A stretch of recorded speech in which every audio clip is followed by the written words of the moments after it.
Hello, everyone. Welcome to this week in Cloud Native. Where we dive into the code behind Cloud Native. I'm Paulo Simões, and I am Cloud Native ambassador. Every week, we bring a new set of presenters to showcase how to work with Cloud Native technology. They will build things, they will break things, they will answer your questions. Join us every Wednesdays at 3 p.m. AT Eastern Time. This week we have Anurag that will talk about Fluent Bit. Also join us in KubeCon, Cloud Native Con Virtual Europe in May 4 and 7 to earn the last from the Cloud Native community. This is an official live stream of the CNCF and as such is subject to the CNCF Code of Conduct. Please do not add anything to the chat or questions that would be in violation of the Code of Conduct. Basically, please be respectful of all your fellow participants and presenter. With that, we'll hand it over to Anurag to kick off today's presentation. Anurag, nice to meet you. I'm very proud to have you together with us in our Cloud Native TV show. It's a way to show the code and answer the question from the community. So nice to meet you. Good to have you. Yeah, definitely. And I'm happy to give an intro. So hey everyone, Anurag. Get to represent the really awesome Fluent Bit community today. I'm one of the open source maintainers. I've been primarily focused on kind of building out the features. What are we doing next? Getting ready for KubeCon Europe and our FluentCon event that's co-located with that. So we just had a really big release, February 14th, to go alongside Valentine's Day. And I thought I could talk a little bit about, for those who aren't as aware or fully enriched in the Fluent community, what the project is, some of the use cases that we have, some of the new features, and then of course a lot of demos so we can walk through some of the really cool stuff that we're trying to build, and of course get feedback from this awesome Cloud Native community. So with that, let me go ahead and share my screen.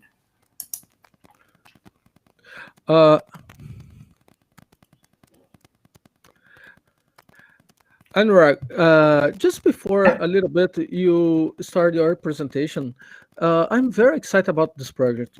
I was reading and studying a little bit about it, and we can see that it's writing in C. It's amazing because C is amazing language, and it's not very common have projects in Cloud Native community writing C. Talk to us, because why you choose C as the language for this project? Yeah, such a good question. When we think about Fluent D, which is the large graduated CNCF project, and Fluent Bit, one of the primary things that user would ask is, how can we make this as lightweight and performant as possible? And if we look at, again, the timetables, Fluent Bit was created in 2015. And the use case was not really for containers at the time, but embedded Linux, Raspberry Pis, whether it's IoT devices. And naturally, C is just so portable. You have years and years of experience with C being written on IoT devices, embedded Linux. So we started with Fluent Bit to say, let's write it in C. Let's make it super lightweight. The community is pretty large for C, of course. And now when we look today, you have this influx of Go, you have Rust.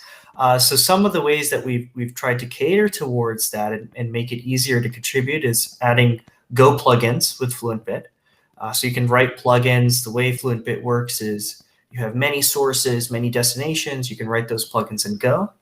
And some exciting stuff that's coming out is you have this large momentum with WebAssembly going on. So now that Cloud Native WebAssembly is going on at KubeCon Europe this year, and we're happy to be participants in that community. And one of the objectives for Fluent Bit is with C, we can potentially have WebAssembly plugins. So we've done Go, but now people want to write in Rust, people want to write in Python, they want to write in JavaScript. How can we make the developer community as broad as possible, but keep that lightweight efficiency that is so useful in container environments, so useful in embedded Linux environments and cloud native environments?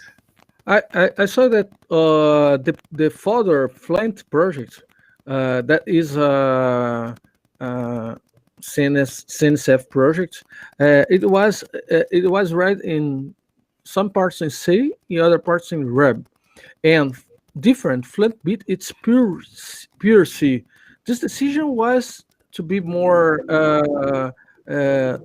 lean, to have a project more lean or more performatic. Yeah. So Fluent D, which is the larger project, is written in Ruby, but you're absolutely right. There's parts that are written in C. So anything that's going on with transformation, we use C Ruby. And that's a little different than some of the other log shipping that was out at the time, which was written in JRuby and Java, and you have to have whole JVM.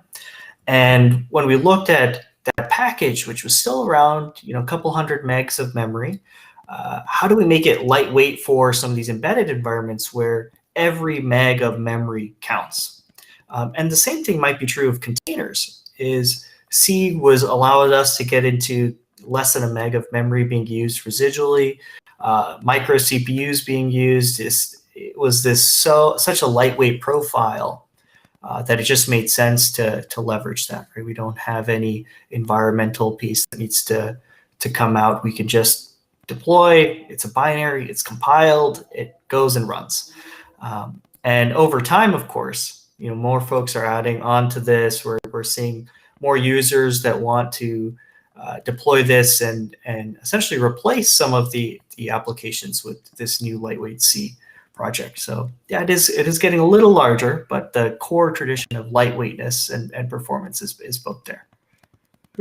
And where you said the principal idea was to embed Flint Bit inside the equipments, any equipment. So we can think that we can, in the near future, we can meet Flint Bit in many gadgets that we work today in our house automation or enterprise automation, industry automation. It makes sense. Imagine a Flint Bit of great projects, cloud native, open source, great projects spread in the world of automation. It makes sense. I think that's a great things for the project and for the community. Yeah, and some sample use cases that we've seen, which is so awesome to be part of the community to watch this, is robotics. Folks are embedding Fluent Bit in robotics, IoT devices, just like you mentioned, home automation, lights, any of those switches. We have folks that are doing this in wind turbines. So in environmental effects and power generation. And a lot of the core competencies that Fluent D had as a project, we brought to Fluent Bit around how do you handle network connectivity not always being available? How do we buffer data? How do we retry? How do we error handle? And so the project itself has evolved to make sure that if you do want to deploy it in some of those smaller embedded Linux environments or containerized environments, we have the packaging and it's able to do that. Yeah. Oh, amazing! I'm very excited to see this project running. Go away! I will be quiet now. Thank you. Return after your show. Sure, sure. And of course, I love to have the discussion. So anytime folks have questions, throw it in the chat and I'm happy to answer them. And we'll go through fast. I think the more exciting stuff is the demos. So we'll keep the slides to a minimum. So for folks who are joining and potentially don't have ideas about what Fluent D and Fluent Bit are, let's talk a little bit about it, right? So when we look at data today, it's definitely different than it was a few years ago. You have so many different sources, you have formats, you have outputs, you have these challenges with how do you handle things like network outages? If you're going to deploy Kubernetes on the edge, how do you deal with low amount of file systems, low amount of network connectivity? How do you deal with high volumes of traffic, right? You might be under a DDoS attack. How do you deal with these challenges? And so especially with newer environments, you might have ephemeral pieces that live for less than a second, but you still need to capture all the data or capture the logs, the information, the telemetry about what's running. And of course, these all have different formats. So you look at 10 years ago, today there's 10 more applications that are now mainstream. You look at the CNCF ecosystem, right? It's this enormous amount of and plethora of apps that each have a unique way of distinguishing their logs and their application data. And all of these things come together. And what the folks at Treasure Data, the original inventors of the Fluent D project, saw was there needs to be some way to collect from many sources all across these different environments and route it to multiple destinations. And so that was the birth of Fluent D. So here you can see we have things like applications, container, operating system, security network logs, sending to a variety of locations, right? It might be things like Elasticsearch, Kafka, Splunk, Amazon S3, cloud services, open source tech. You might even have tons of destinations that are yet to be invented. So more recent folks like Loki, Grafana's Loki, is another popular destination that's growing, and being able to just add plugins makes it so that you can keep using all this logging infrastructure without having to replace an agent for every destination that you might be running. And so actually Fluent D turns 10 this year. So this is pre-Kubernetes era even. You have in 2011, the project was created. It's been solving logging problems at scale. It's been embedded in a ton of enterprise places like Azure, Google Cloud Operations, Cloud Foundry, OpenShift. There's thousands and thousands of users, and it's still today downloaded hundreds of thousands of times per day and deployed. So when you look at Fluent Bit, we said, hey, there's all of this traction, but folks need more lightweight. They need more embedded. Containers are coming out. How do we make things that are smaller, more compact, more performant? And we started this project in 2015. It's, again, a sub-project under the umbrella of Fluent D, sits next to Kubernetes and Prometheus as a graduated project, which is a status that CNCF projects reach after a certain amount of time. And now this is something that is preferred for cloud environments. We have folks that have been contributing from Amazon, from Google, from Microsoft, folks that are contributing for their specific endpoints like Datadog and New Relic. And this has really created this nice ecosystem of really lightweight project, fits under 10 megs, and contains all the capabilities to both read all the data from all the sources and send the data to multiple sources. So what are the actual use cases here? Who cares? If I'm just sending data from point A to point B, why would I want to use Fluent D and Fluent Bit? Now, I tried to separate this out into 5 main reasons. One, you might want to reduce costs. I think in today's age with the cloud era, we're seeing a ton of egress charges. We're seeing a ton of places where log volumes can be quite expensive depending on your backend. You might want to enrich data. So if you want to go and enrich an IP address with geolocation, you want to enrich an IP address with some security information. These are all things that Fluent Bit does and has the capabilities for. You might want to format that data in a different way. You may want to redact and anonymize. I think this next few years, we're seeing privacy continue to be at the forefront of folks' mind with GDPR, California's Consumer Privacy Act, or CCPA. And you might want to redact and anonymize before you send it to a backend. And then last but not least, I think this is just true of all CNCF projects, is neutrality, right? You want to have a vendor neutral space where folks are able to decrease their dependency on a single vendor, and be able to say, hey, I purchase both Elasticsearch and Grafana Loki as projects, and I want to send data to both of them. I use S3 and I use another destination. How do I make sure that I can send to all these locations without having to worry that functionality will be changed, or it's one vendor is looking at everything? And I think that's just true of all CNCF projects. So what's the new release? This is Oh, sorry to interrupt you, Yeah, of course. Anurag. You start to talk about the release, the new release. You said about GPDR, the redaction of sensitive data. This is very, very important. Some days ago, we had a problem with many information from bank accounts being breathing, and it's a very, very important feature. How easy is how is Fluent D works with this redaction, with this feature? How is implementing this feature? Very simple. I don't want to make trouble, but how is this for us that are trying Yeah, to do this? yeah, Imagine you added this in a bank, and the bank machine, bank cash machine, etc. How is it implement this?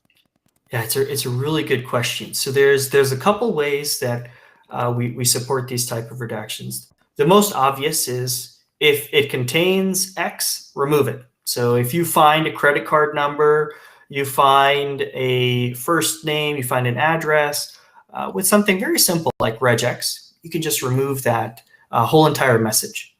Now, that's a very easy way to do some redaction, but it's not the most powerful way. There might be cases where you want to detect that a credit card was found, and you might want to be able to see all the other information that that log message has. And so what Fluent D has had for a while is this concept of anonymization, where you can take a salt, you can hash the entire field with something like SHA-256 hashing algorithm, and then all of a sudden the person who is looking at that won't be able to say, oh, this is the credit card number. But they'll be able to see that the credit card existed, and here's the additional metadata. Now, there's all sorts of other ways that you could do this type of redaction and anonymization. You could do things like take that data and say that, okay, the security team needs to see it, and send that data to the security team while the remainder of the fields get separated out into another record. You could do, instead of doing some salting, you might be able to salt and hashing, you might be able to just append that field with I don't know, warning or error, and have folks be able to alert on top of that. So, there's endless possibilities within the terms of logging, but some of the more popular ones: hashing, anonymization, sanitizing, and removing. Thank you so much. Amazing. The great, as our friend here, Tony, said, great job on security. Thank you. Go ahead. Thank you. Yeah, thank you. And so the newest release 1.7, we released 10 days ago, so it's a bit new. We've already had another upstream version since then. It's fully focused on performance. So what we saw before was Fluent Bit could handle 5,000, 6,000 events per second, which is not too bad, but people want more. People have tons and tons of data, and now we're seeing just enormous amount of data being able to be processed and handled with a single instance of Fluent Bit. we actually changed the crypto libraries. So we used to use embed TLS, and we realized by doing some performance analysis that OpenSSL was much faster. So we decided we're going to change that, and that gave us a big performance boost. We noticed aspects like our I/O optimization was not as robust and great as it could be, so we made changes to how we look at I/O, and that's for things like resiliency and making sure if Fluent Bit dies, you don't lose your data.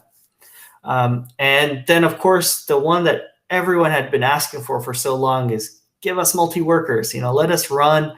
We deploy Fluent Bit on a 64-core machine. Let us use our 64 cores. And now we're really excited. We have a new setting within our output plugins. So if you're sending data to Elasticsearch, Splunk, Amazon S3, you can specify workers and a number so that those can be independently processed. Now we're seeing around 40,000, 50,000 events per second for a single process. So that's really exciting to us that we're able to increase the performance for everyone.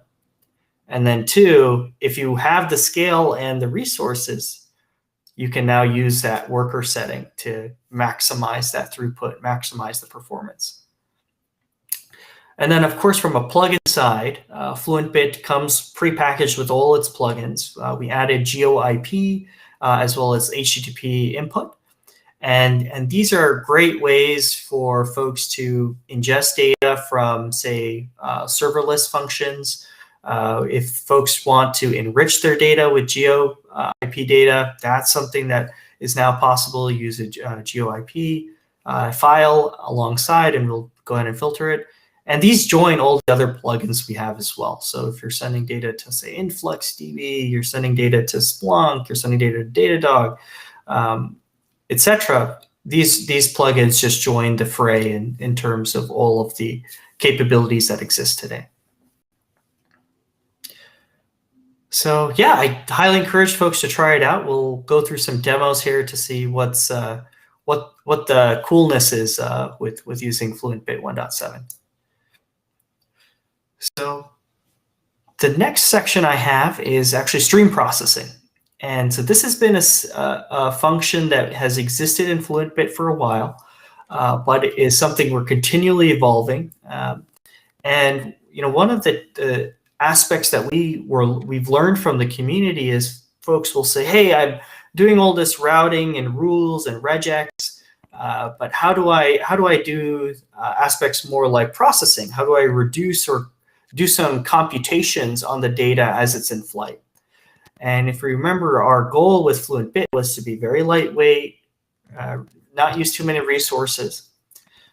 But if we allow folks to do some stream processing on top, can we still keep that lightweight package, give folks the functionality that they may want, but also give folks this ability to route data in different ways? Anurag, let's interrupt a little bit more. Yeah. One question that to me it's very important is how are you seeing how you think about the stream processing the future, near future, in the next 5 years?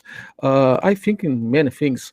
I think about the introduction of 5G networks that will increase a lot the streaming traffic, etc. How can you see and how can Fluent Bit will help us in this subject? Yeah, absolutely. I think there's a lot of trends that we're seeing today, and there's no way we'll be able to predict all of them, but at least right now, you're 100% right. 5G, telecom, folks are starting to increase the amount of data that they're sending, increase the amount of data that's being collected. And honestly, the amount of data that we're starting to collect is not as valuable, right? Size and amount of data that we collect doesn't necessarily translate into value. So a lot of folks are looking as well to say, can we enrich these data streams with potentially talking about how to solve an issue that might arise? Can we enrich it with some threat analysis? Can we enrich it with GeoIP? And so stream processing for us, as we think about the future of Fluent Bit, allows folks to do this in a way that they might be familiar with. So we support SQL. We allow for predictions and functions. One of the not well-known filters that Fluent Bit supports is TensorFlow, right? So TensorFlow, great project that's being driven by a huge community in itself, and TensorFlow Lite can actually be used as a filter. So we can have the model that's trained, and then you just do the inferences as the data comes through. Is this an error or is this not an error? And stream processing lets us take those type of filters. It lets us take some of the very basic math capabilities like max, min, and even time series linear predictions and give it to everyone. So Fluent Bit, by the way, gets deployed about 1 million times a day. And that's been growing rapidly. So this is, and actually that's just from our Docker container side. We're not even measuring the full extent, including the Amazon packages, the Ubuntu, the Debian, Red Hat. So that scale, and we think about how prevalent folks have this around their environments, we can just add SQL stream processing on top. And it doesn't need to be a replacement of some of the big technologies that are out there that are doing stream processing, but it can be something in addition to that.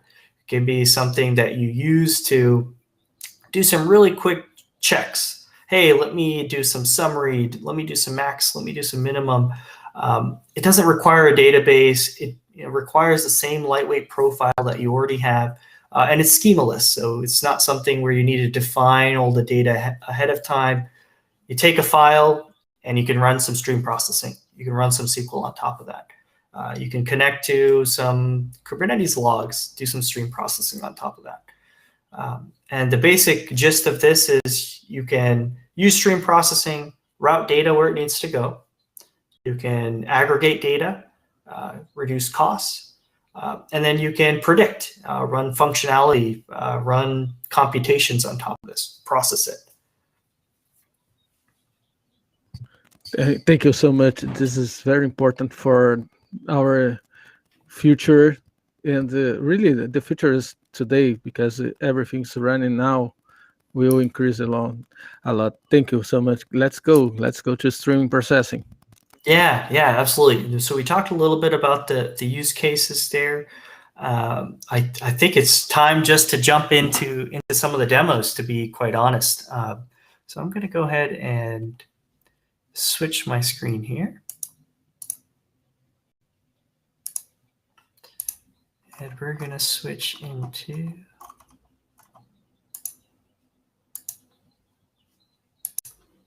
And can you see my terminal? Is that large enough? Go ahead and increase the text size.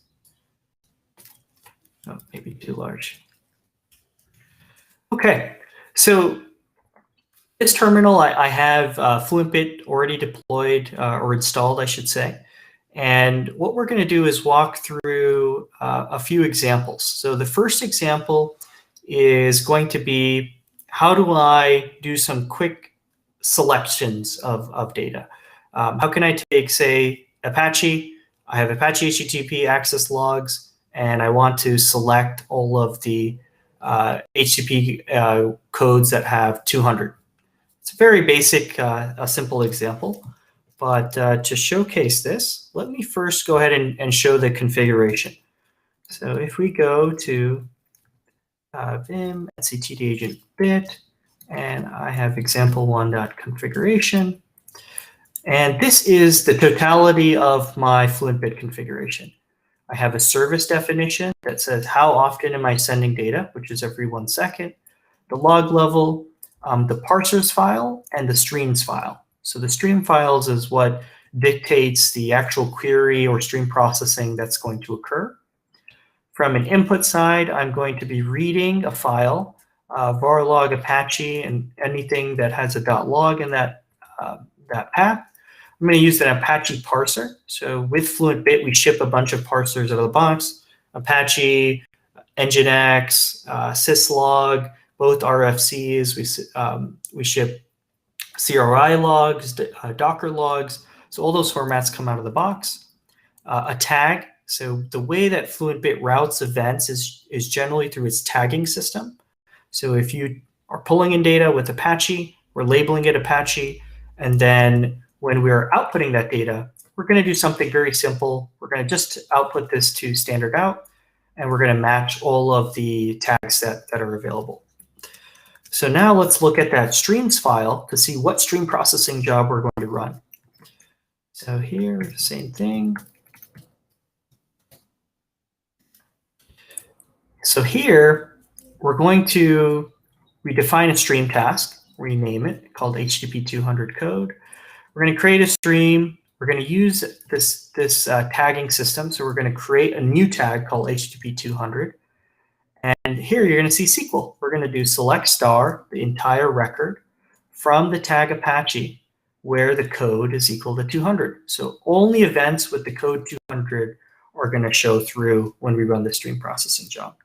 So really simple SQL. A lot of folks who know that already can start to use this. So let's go ahead and run.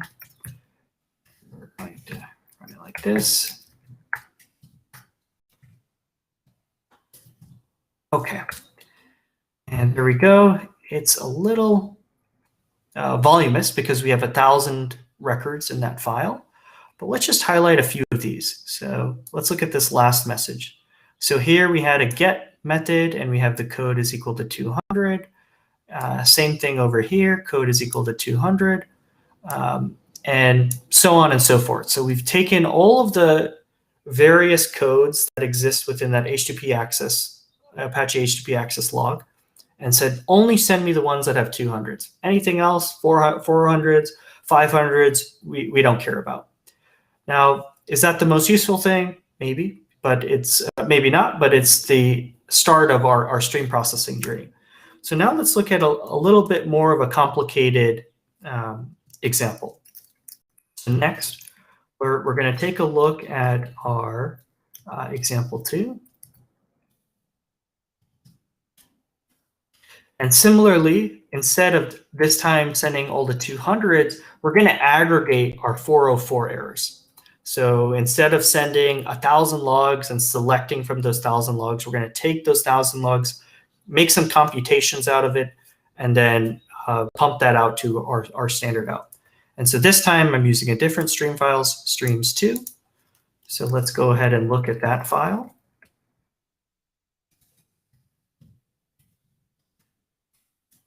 Okay, so here we're creating a new task called Aggregation HTTP 404. We're creating a new stream, and we're going to select the count. So the nice thing about our stream processing is we include some functions out of the box. So count, max, sum, min, all of those come as needed. We're going to call it as total 404, a very easy to understand SQL statement where we're taking this count, giving it a name. We're going to look at the tag Apache. We're going to create a window. So we're going to look at a window for all these events that come in every 15 seconds. And we're going to look for the code 404. So 15 seconds might be a lot, so let's just change that to, say, 10. Go ahead and do the sudo here. Just change this to 10. Give ourselves a little quicker. And then last but not least, we're going to run it. So instead of this time doing example 1, we'll run example 2. So we're reading, we've registered the stream processing job. And if we remember, we're looking only at the 10 seconds of the window. So we're going to have to wait a few seconds. And then there we go. So of those 1,000 records that we read, we had a total 404 of 45. So we're able to count. Now, these are great ways to, again, do some computations before sending to the backend, enrich your data stream so you don't even have to throw away any data or process the data. You could enrich every data stream with a computation if you so choose. And let's go ahead and look at another example here. Here we're going to go to example 4. And what we're going to do here is say, instead of us telling the system, go ahead and count how many 404 errors you have, just give me a group by. I don't know what codes are available. I don't know what's happening. but just group everything so that way I can easily see all of the various codes that I might have and the count of those codes. So let's go ahead and look at streams 4 to look at what that stream processing job looks like.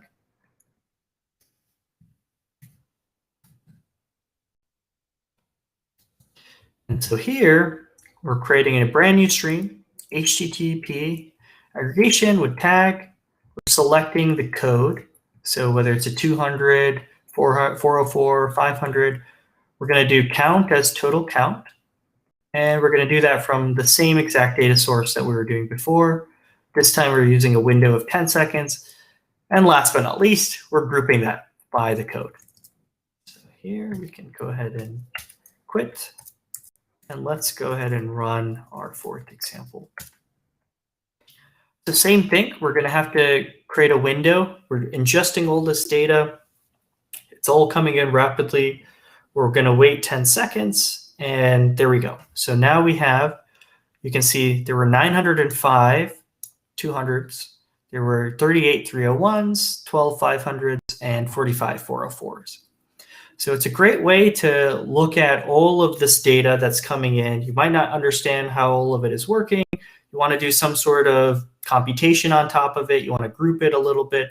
All this can be done in real time, right? So I'm using a cheat code of just taking data from a file, reading it from the top of the file every time.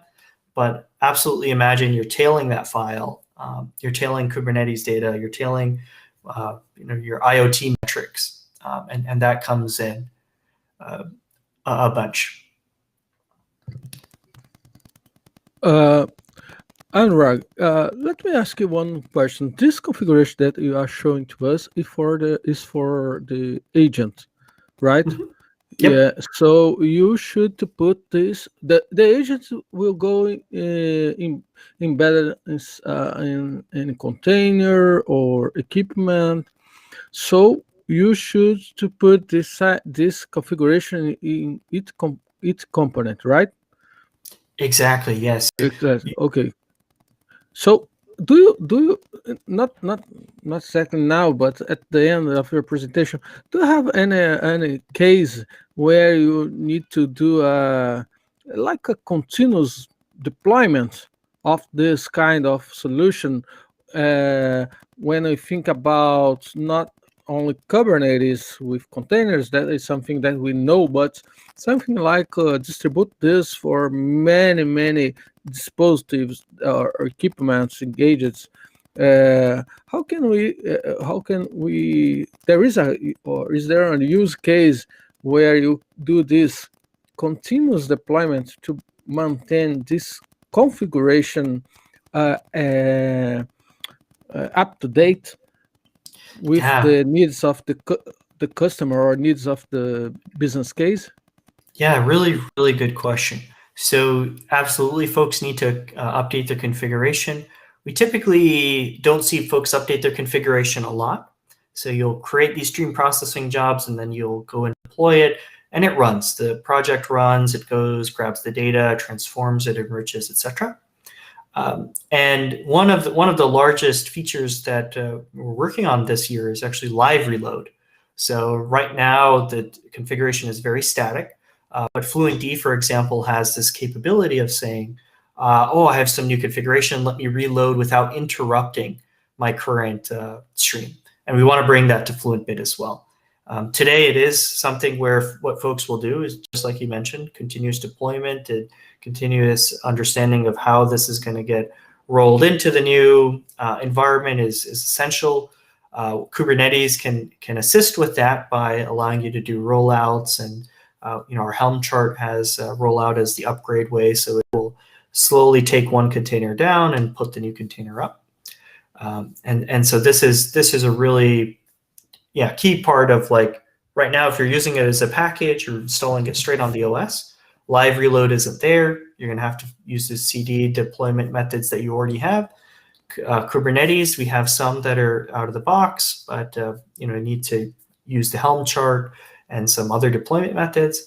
And then last but not least, things that exist in Fluent D today, and people are absolutely using live reload. Okay. we can think that in the future we'll have something like configuration stored in, for example, a central HCD, and the agents sometimes going to uh, ping the HCD to know if we want a new state for them. We can think about something like this.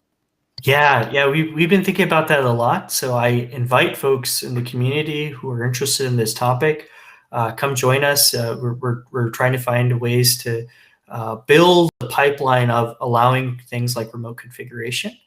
And then, especially when we look at Fluent Bit, if it's deployed in embedded type functions, that's going to be something where these remote type characteristics are really important. The other side of this is our stream processing is tied to the configuration right now. And that makes it easy to deploy, but not as flexible when you just want to do data exploration. So we are looking at ways that you can do live queries on top of streaming data, and you don't necessarily need to process the data at all. You can just say, hey, what does my data look like? And that's something we're really excited about as well. Thank you. Thank you. Yeah. So the last example that I have with Fluent Bit is our time series prediction. So one thing that's not as well known is when we built Fluent Bit for embedded use cases, we created a bunch of input plugins for things like CPU, memory, thermal, process information, disk information, network information.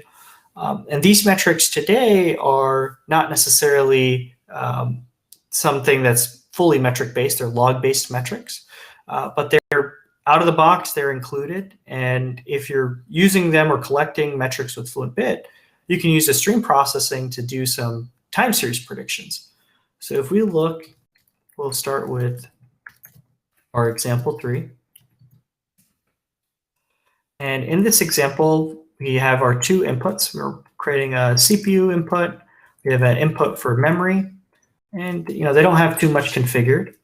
And lastly, we're just doing an output, and we're saying, okay, we're not going to output all the metrics. We're only going to output things that have the tag forecast. So now if we go to our streams. Curiosity, it's not a YAML. Yeah. So our configuration is not YAML based. It is its own input, filters, outputs today. That has been something else that we've been looking at, is like, how do we conform more and make things easier? And so YAML, JSON, config. If folks have preferences there, we're always open to hearing that. But definitely something we've toyed with in the past. So here we have another stream task, of course. This one we're calling forecast mem. We're creating a stream, and we're selecting the average memory used. So this is going to be an average over a window. And then we're also using this other function called time series forecast. So time series forecast looks at the time that's included in the record. It looks at the specific field, used memory. And then we're going to predict 10 seconds out in the future. It's nothing too crazy far out, but at least for the purposes of this demo, we'll go for a 10-second forecast. And we're going to forecast from the memory stream of memory records. We're going to do window hopping of 10 seconds. So we can do every 10 seconds, we're going to do a window and actually advance that window by 1 second. So you can continually do a bit of forecasting. So there's that. And we're going to go ahead and run our third example. This one, again, is going to take around 10 seconds. We're building up all these different memory pieces. And as soon as that memory piece is done, we now are predicting every second what the next 10 seconds look like. And you can see here, it's pretty flat, nothing too exciting here, right? You have your average memory used, and you have your forecasting. So yeah, these are functions that we're continually building out. The SQL has made it easier to pick up and learn because a lot of folks are familiar with SQL. And it's meant to complement many of the larger stream processing engines that exist out there. So if you can offload, the way I like to think about it is I might have 1,000 cores for doing stream processing. But if I'm already deployed across 1,000 distributed nodes, why not just use 1% of CPU on top of those 1,000 distributed cores? It's a sunk cost, and you can extract out some of the work that's already being done. So distributed stream processing, I think, is a really cool use case. Again, this is vendor neutral, something lightweight, runs on the edge, and of course, looking for feedback on it. Yes, I can say that I'm very impressed about this project and Fluent Bit. I loved it. Yes, it's amazing. I work with this kind of distributed computer so many times. I start part of my experience was in a telecommunication company working with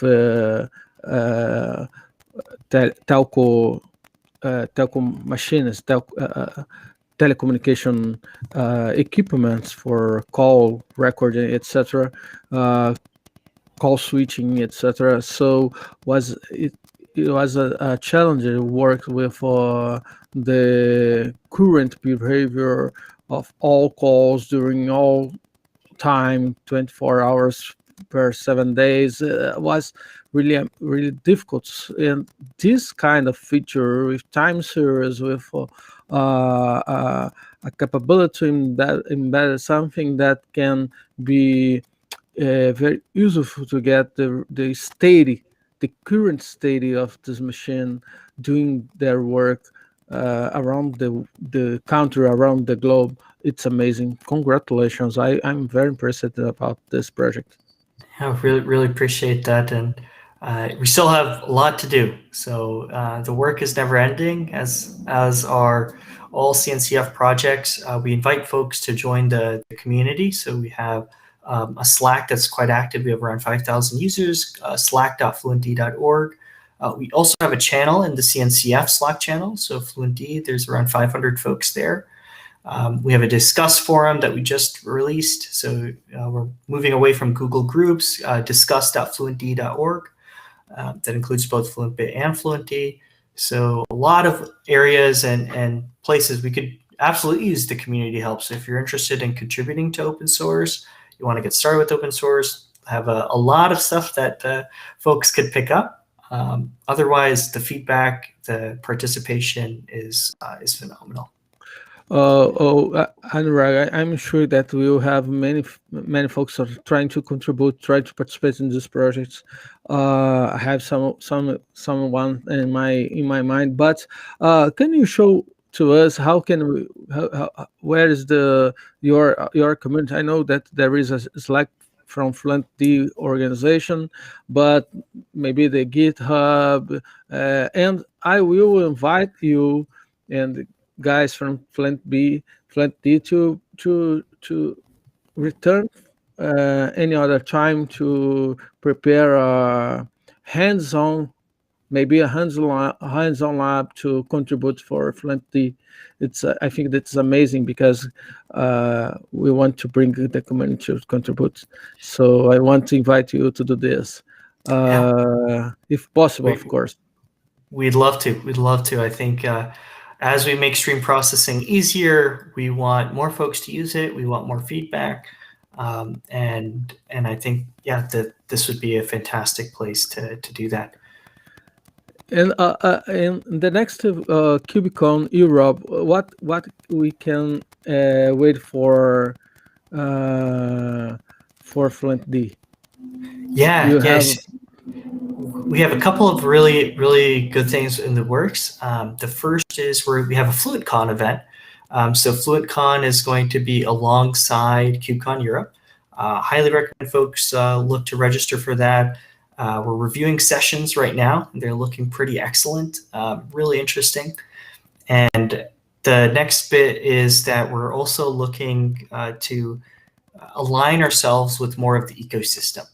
So when we look at metrics and open metrics and Prometheus, our standard, the way we do metrics is a bit archaic, but can we help conform and enrich the folks that want to do things like Prometheus and open metrics? Open telemetry, of course, is a large project that's growing a ton of momentum. Can we also, from a project standpoint, help folks that are looking to take their logs and enrich them with metrics and have that trifecta of observability, if you will. So that's another place where we're looking to invest and have integrations and conformance. So that's what I look for at KubeCon Europe, and hopefully we'll have some good announcements to go alongside that. On the short term, we're also working very hard on multi-line. So the change from Docker to the new Containerd and the new logging formats, we want to make sure all of that is pleasant. You don't have to worry about it. And make multi-line a really nice experience for users who want to do things like Java stack traces or Python stack traces, and have that so that they could send it to their analytics backend. Yeah.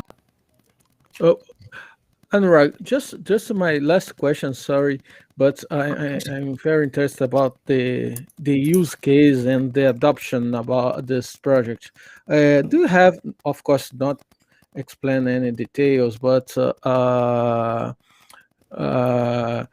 you have any case that you can mention without explain open inside information, but just what overview of your most important or your biggest project that you use Fluent Bit in production? Do you have any case to talk to us?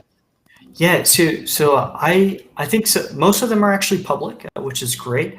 And some of the largest users include Amazon, Microsoft, and Google. So if you look at, for example, with Google Cloud, they have this agent called Ops Agent, which actually combines CollectD and Fluent Bit.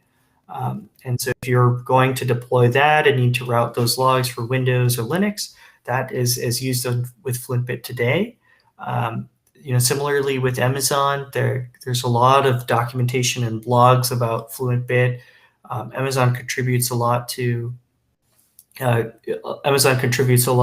the project itself, and so they've published articles about how to use it with CloudWatch, etc.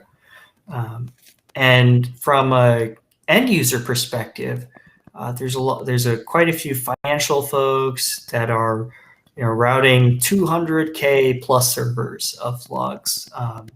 There's folks that are using this as part of their streaming pipelines. They're using this to do fraud detection.